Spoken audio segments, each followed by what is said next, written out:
yung form.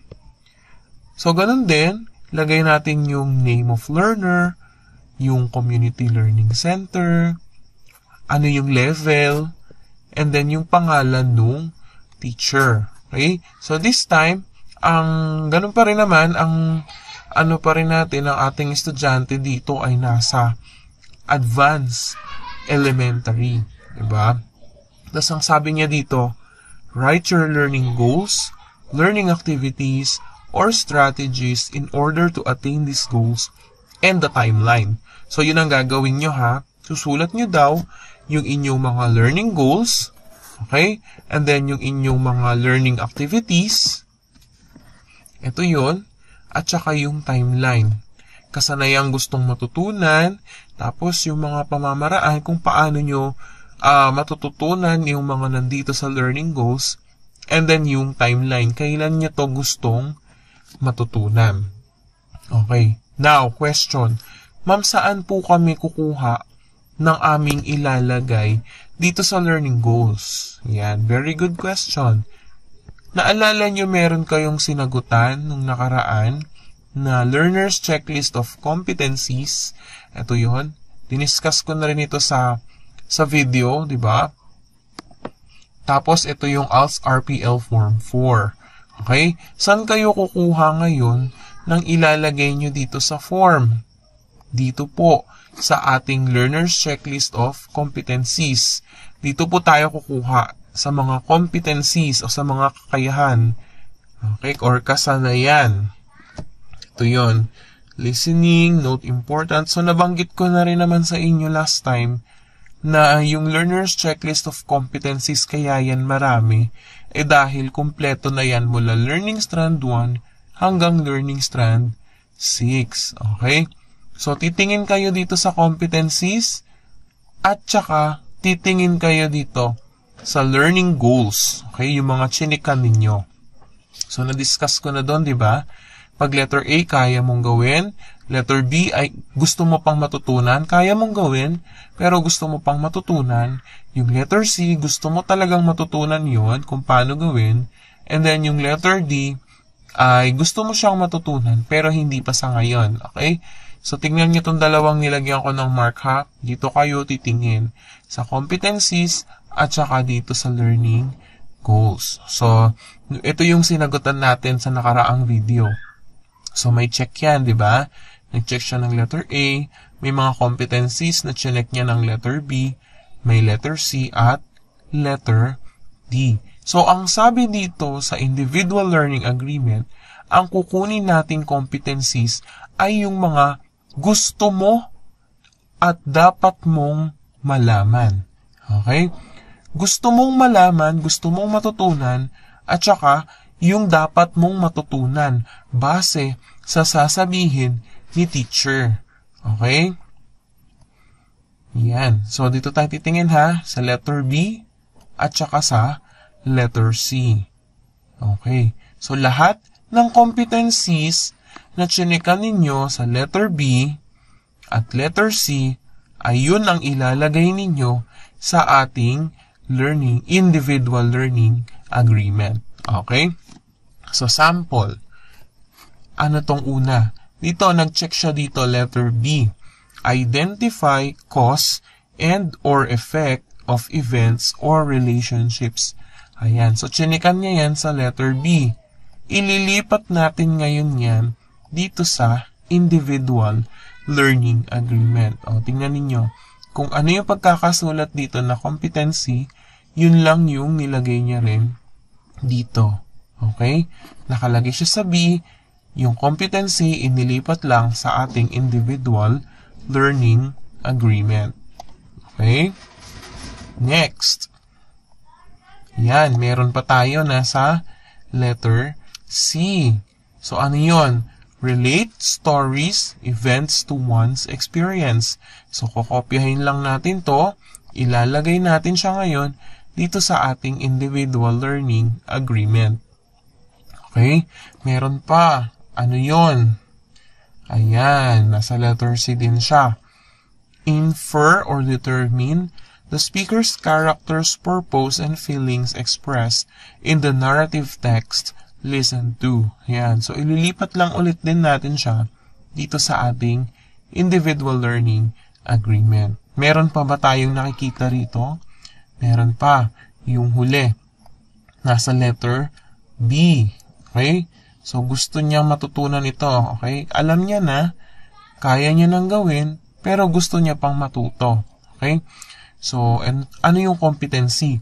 Distinguish facts from opinion in a narrative or news reports or cited in the text. Listen to.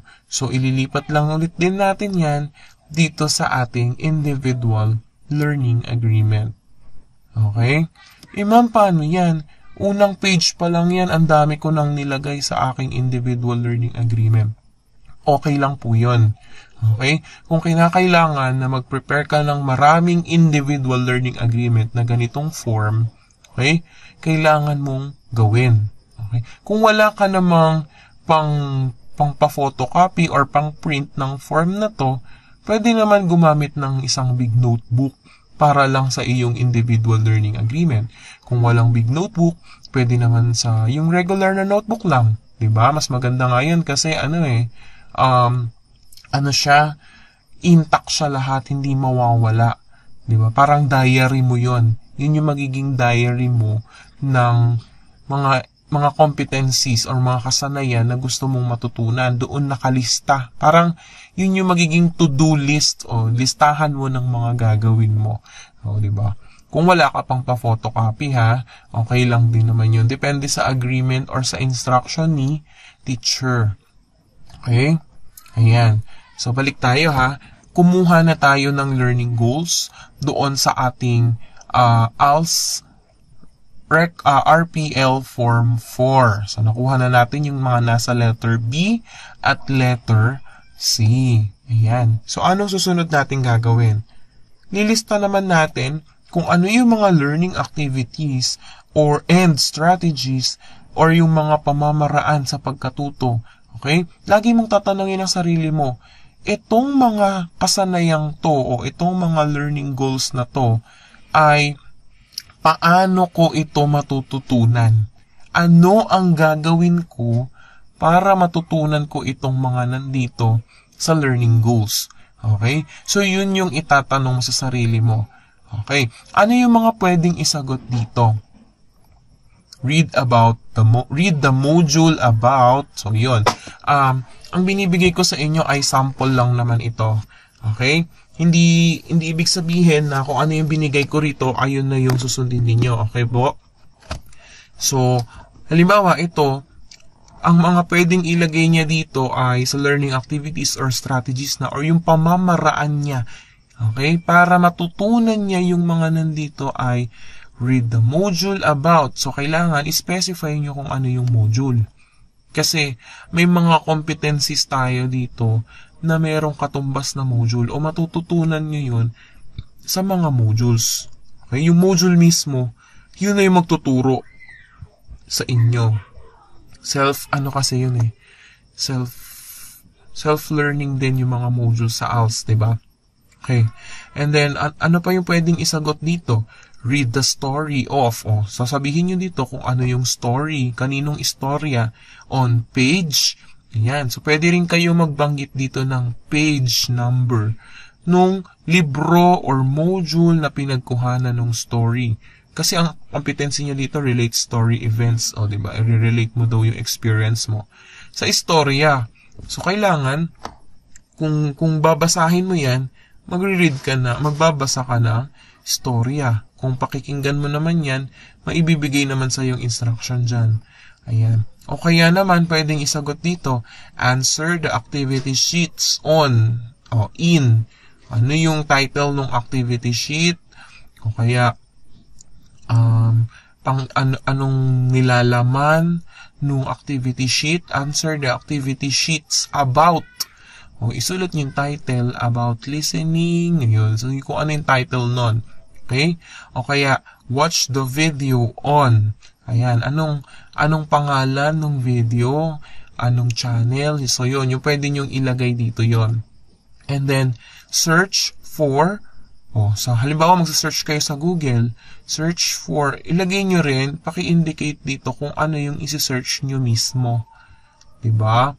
Okay. By the way, ang learning activities and strategies, kung hindi nyo ito kayang gawin mag-isa, pwede po kayong magpa-assist sa inyong teacher. Kasi may mga competencies, sabi ko nga, may mga competencies na bukod sa gusto mong aralin, meron pa pong mga competencies na ibibigay sa iyo si teacher na kailangan mong aralin. So, kung ganun man yung nangyari, nagbigay si teacher ng mga learning goals mo, okay, possible na magbibigay din si teacher ng learning activities or strategies kung paano mo matututunan yung mga yon.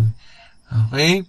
So, halimbawa, si Ma'am Pio, binigyan niya ng learning goal, si Amara, ito yun. Sa una, identify cause and or effect of events relationship. Ano yung, binigay niya to ha, remember ha, sabi ko binigay niya to, binigay ni Ma'am, yung goals na to. Kasi nakita ni Ma'am na ito ay kailangan ni Amara na aralin, di ba? So, pwedeng magbigay na rin si teacher ng kanyang learning activity. Okay? Ano yung learning activity or strategy niya para matutunan niya tong competency? Okay? Anong sabi niya dito? Read the module, story, text, and titled. Ayan. So, may pagagawa si teacher dyan. Halimbawa, nasa module yan. Diba? Effective listening. Halimbawa, gano'n, nandun sa module siya. Read the module on effective listening on page. Yun. So, babanggitin ni teacher yan dito. So, kayo naman, isusulat nyo lang dito sa learning activity or strategy yung sinabi ni teacher. Okay? Pero kung alam mo naman na yung gagawin, okay lang kahit huwag ka na magpa-assist kay teacher. Diba? O kaya, ito pa. Read the story of. So, story, babasahin mo daw yung istorya. And answer the exercises. O, syempre, kung mapapanood mo yung istorya, mababasa mo yung istorya, marerelate mo yung experience mo doon. Tapos, sa pamamagitan ng pagsagot doon sa mga binigay na exercises o gawain ni teacher. Okay? So, pwede nyo i-indicate yan dito sa learning activities. O kaya naman, listen to the story of. Yan, makikinig ka. Halimbawa ito, distinguish facts from opinion in a narrative or news. Ayan, yung mga balita daw, reports or cited in the text. Listen. So, napakinggan. So, pwedeng makinig ka ng istorya. Nino? Saan? So, pwedeng ibigay ni teacher dyan o sa YouTube itong kwento na to.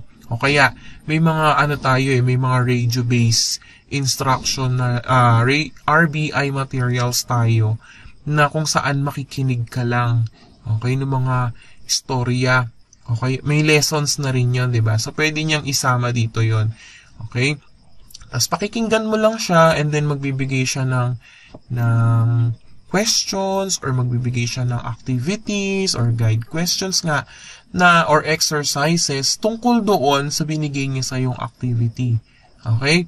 Basta tatandaan, ang learning activities and strategies ay mga paraan kung paano mo matututunan itong mga learning goals.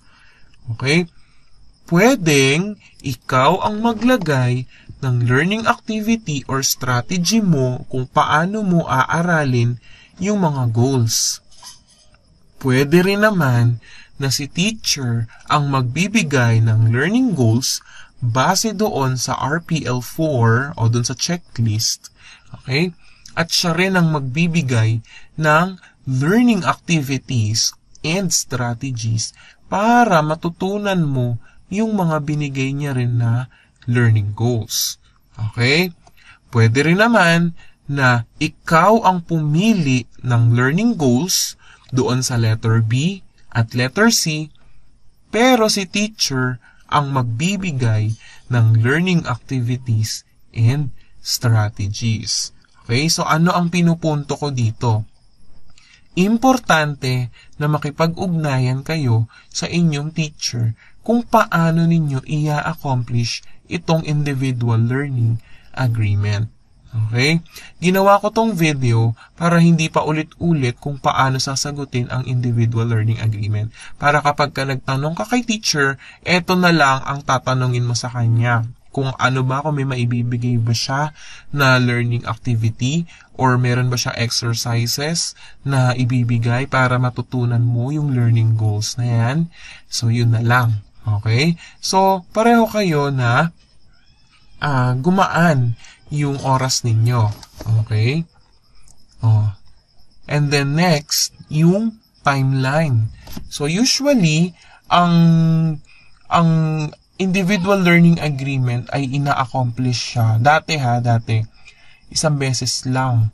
Diba? Tapos yun na yung aaralin hanggang matapos na sila sa ALS. Kapag may kulang lang, doon lang magdadagdag ng individual learning agreement. Pero may nilabas na advisory kung saan pwede nang gamitin ng individual learning agreement bilang weekly contracts.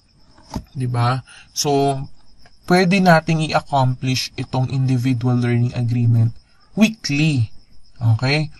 Or depende sa pag-uusap niyo ni teacher or depende kung kailan yung sinet na date ni teacher. Okay? So, dito sa example ko, 1 linggo lang. So, itong mga competencies na to, okay, itong mga learning goals na yan, kailangan matutunan niya yan mula December 5 to 9, 2020.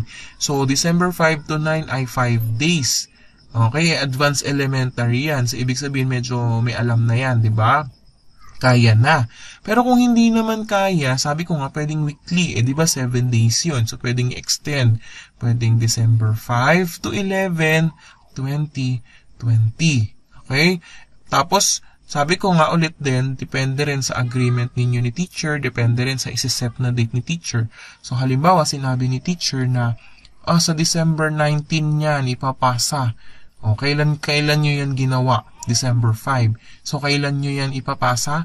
December 19. So, yun ang ilalagay nyo dito. Alin man sa tatlong yan. Okay, maliwanag po. Pwede rin naman na wag nyong ilagay yung isang linggo na to. Pwedeng isa-isahin ninyo. Halimbawa, itong learning goal, identify cause and or effect of events or relationships. A relationship, ilagay nyo lang dito, kailan nyo yan aaralin? December 7. Itong pangalawa, December 8. Ito, December 9. Ito naman sa kabila, December 10. So, depende sa inyong strategy at sa instruction po ni teacher. Tatandaan ha, kailangan dito sa individual learning agreement, lagi kayong may communication kay teacher kung paano ito gagawin. Okay? Tapos, kung mapapansin nyo dito, meron tayong review of learning goals. Diba sabi ko, ito yung nasa form natin na assessment form 3 sa ating old form. Pero dito sa new form, kasali na siya sa assessment form 1 sa ating individual learning agreement. So dito, magmula review of learning goals, pwedeng ikaw ang magsusuri kung nagawa mo ba or natutunan mo yung mga ginawa mo yung mga binigay mo o nilagay mong mga learning goals dito. Okay? So, paano mo yung susuriin? Lalagyan mo lang naman kung achieve or not achieve. Okay? Pwedeng i-check na lang yan eh. Diba, limbawa ito, identify cause and or effect. So, nagawa mo ba yan? Natutunan mo ba yan?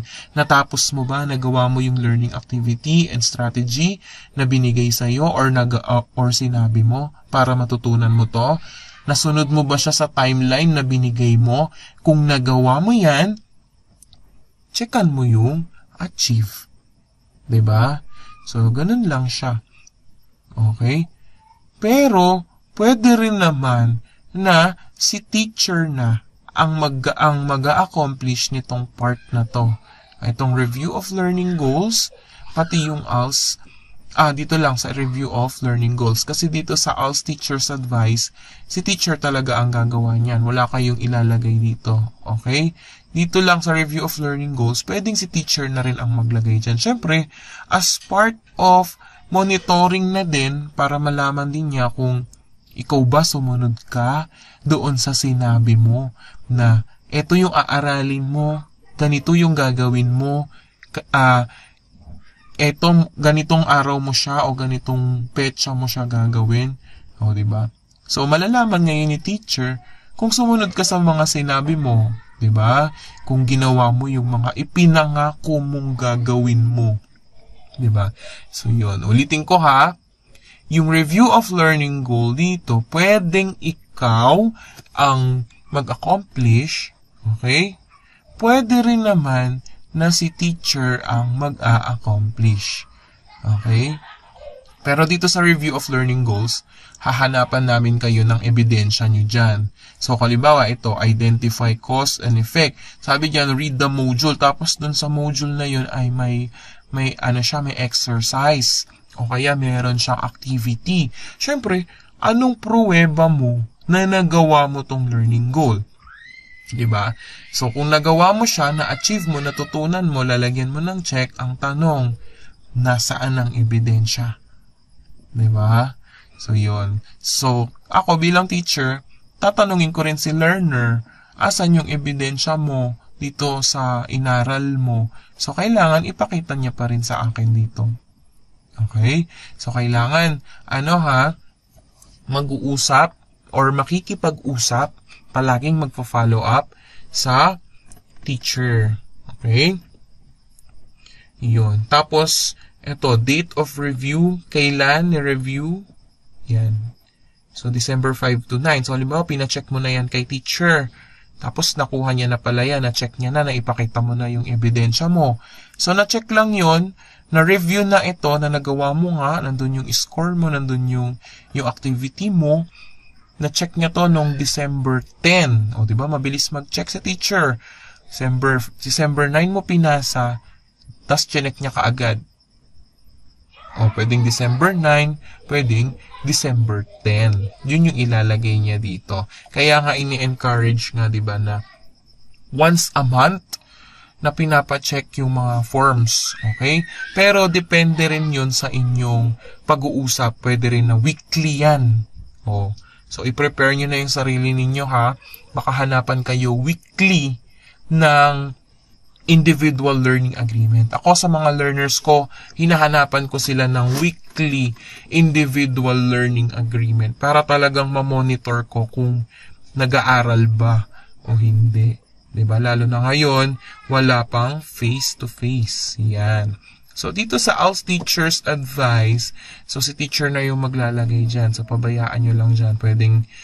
Pwedeng mag-comment siya dyan, pwedeng maglagay siya ng advice niya kung mababa yung nakita niyang score mo. Dito, sasabihin niya dyan kung ano yung comment niya. Kung mataas naman yung score mo, sasabihin niya rin dyan kung ano yung payo niya. Diba? Okay. So, agreement starting date, kailan to? No, December 5. Ayan. So, December 5, 2020, kailan mo yan ipapasa? Okay? December 11, 2020. So, kinuha ko yung yung 7 days. Diyan kasi sa agreement finishing date, yan din yung pagkakasundoan ninyo na petsa kung kailan mo ipapasa at kailangan matapos yung ating form, yung individual learning agreement. Okay? Tapos, syempre, huwag kakalimutan yung signature. Ayan. Magkaiba ang signature over printed name, ha, sa signature lang. So, sa form na to, ang hinahanap lang ni form ay yung pirma lang. So, wala magsusulat ng pangalan dyan, ha?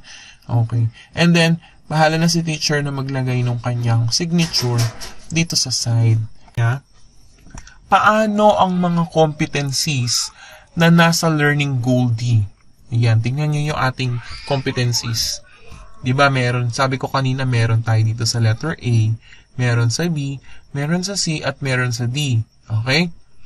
Pwede po ba naming isama itong letter D? Kasi nakalagay naman dito, I want to learn this. O, gusto ko tong matutunan eh. Diba, sabi mo, ma'am, ang ilalagay sa individual learning agreement ay yung gustong matutunan. Diba? So, kung gusto mong matutunan yun pero hindi pa sa ngayon, pwede ko po bang aralin na yan? Okay? So, ito yung tanong niya. Paano naman yung mga nasa learning goal D? Ito yun. Ang sagot dyan, yes, pwede nyo pong aralin yan. Diba? Okay, paano po? Sabi po sa guidelines, if a competency was originally rated as letter D, kung nandito siya, diba, ginawa mo tong form isang beses lang, diba? Kung originally, nung pinasa mo to kay ma'am, pinacheck mo kay ma'am, letter D na yung sagot mo dyan, and the learner now changes his or her mind, nagbago yung isip mo, diba? Tas gusto mo nang aralin to. Okay? So, anong gagawin mo? Ano pong gagawin nyo? Sabi niya dito, a new individual learning agreement should be prepared. Ibig sabihin, panibagong individual learning agreement ang inyong gagawin. So, kung gagawa kayo ng panibagong learning agreement or individual learning agreement para dito sa mga competencies na nilagay nyo sa letter D, yung gagawin yung individual learning agreement ay tungkol lang din dito sa letter D. 'Di ba? So, hindi nyo na kailangan na burahin yung pinasa ninyong learner's checklist of competencies. 'Di ba? Kung ano yung original na pinasa ninyo kay ma'am, yun lang din ang basis ninyo